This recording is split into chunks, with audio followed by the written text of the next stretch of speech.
রাজধানীর আইনশৃঙ্খলা পরিস্থিতির খবর জানাতে এই মুহূর্তে আমাদের সাথে যুক্ত হচ্ছেন সহকর্মী সুলতান মাহমুদ আরিফ। আরিফ, নিশ্চয়ই আপনি সকাল থেকে ঢাকা শহরে বিভিন্ন অঞ্চল ঘুরে দেখেছেন। আগামীকাল শেখ হাসিনার রায়কে ঘিরে ঢাকার আইনশৃঙ্খলা পরিস্থিতি কেমন, রাস্তাঘাটের কি অবস্থা, গাড়িগুলো স্বাভাবিকভাবে চলছে কিনা?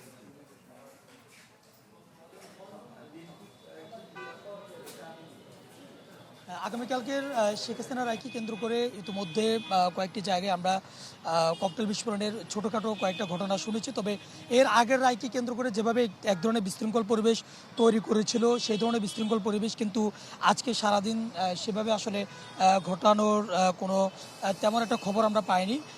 Furniture just smarter, JMG furniture.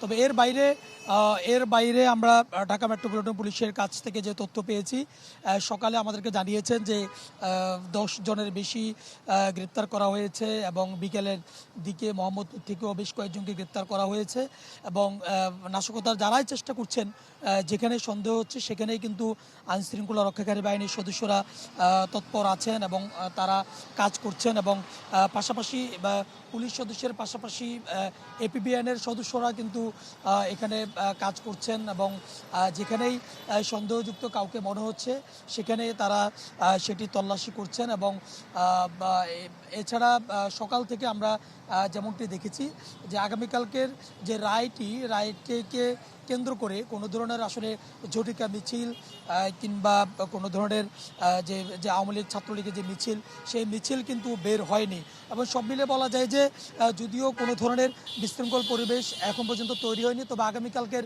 রায়কে কেন্দ্র করে যেন কোনো রকম বিশৃঙ্খল পরিবেশ তৈরি না হয় সেই জন্য কিন্তু রাজধানীর বিভিন্ন মোড়ে মোড়ে আইনশৃঙ্খলা রক্ষাকারী বাহিনীর সদস্যরা রয়েছেন এবং তারা সর্বাত্মক পাহারা দিচ্ছেন এবং যাকে যেখানে সন্দেহ হচ্ছে না কেন সেটা তারা তল্লাশি করছেন। সব মিলিয়ে বলা যায় যে আগামীকালকের রায়কে কেন্দ্র করে কোনোরকম বিশৃঙ্খল পরিবেশ যেন তৈরি না হয় সেই জন্য কিন্তু আইনশৃঙ্খলা রক্ষাকারী বাহিনীর সদস্যরা প্রস্তুত রয়েছেন।